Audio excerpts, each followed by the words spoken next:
Samantala, bumubuo sa pakikiramay sa pagpanaw ng Taiwanese actress na si Barbie Su na napamahal sa fans bilang si Shanchai ng Meteor Garden.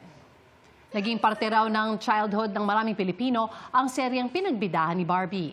Dahil karamihan ay estudyante pa raw noong ipalabas sa Pilipinas ang Taiwanese drama, nagmamadali daw silang makauwi para maabutan ito sa TV. Alam ni Shaira yan.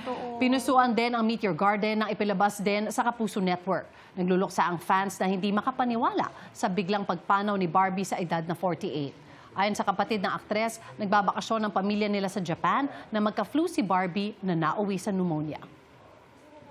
Nagpabot din ng pakikiramay ang mga nakasama ni Barbie sa Meteor Garden. Si Jerry Yan, na gumanap bilang si Dao Mingsu, ang love interest ni Shansai. Nagpasalamat na nakilala niya si Barbie. Nagpost din si Ken Chu, aktor ng karakter na si Shimen ng F4. Mamimiss daw ni Rain Yang si Barbie ang gumanap na best friend niyang sa serye.